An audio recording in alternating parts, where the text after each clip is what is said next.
चिन्योट की इन पहाड़ियों के संगम में दौड़ती ये ट्रेन जब दरियाए चनाब के इस तारीखी पुल पर से गुजरती है तो नज़ारा काबिले दीद होता है। इस पुल को 1877 को अंग्रेज दौर में तामीर किया गया, जो बनावट के एतबार से इंजीनियर की कारकर्दगी का मुंह बोलता शाहकार है।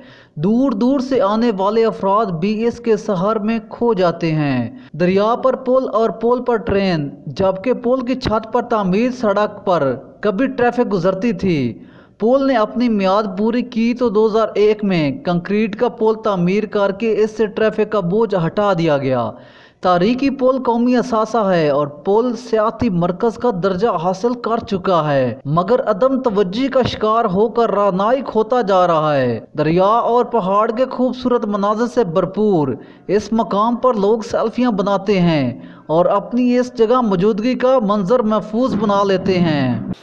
एक जानब दरिया चनाब का ये खूबसूरत मकाम और दूसरी जानब ये तारीखी पुल। हुकूमत अगर चाहे तो इस तारीखी विरसे को महफूज बनाया जा सकता है, जिससे ना सिर्फ सियाहत को फ़रोग मिलेगा बल्कि बहुत सारे लोग शहर चिन्योट का रुख करेंगे और इस पुल को देखने के लिए दरिया चनाब पर आएंगे।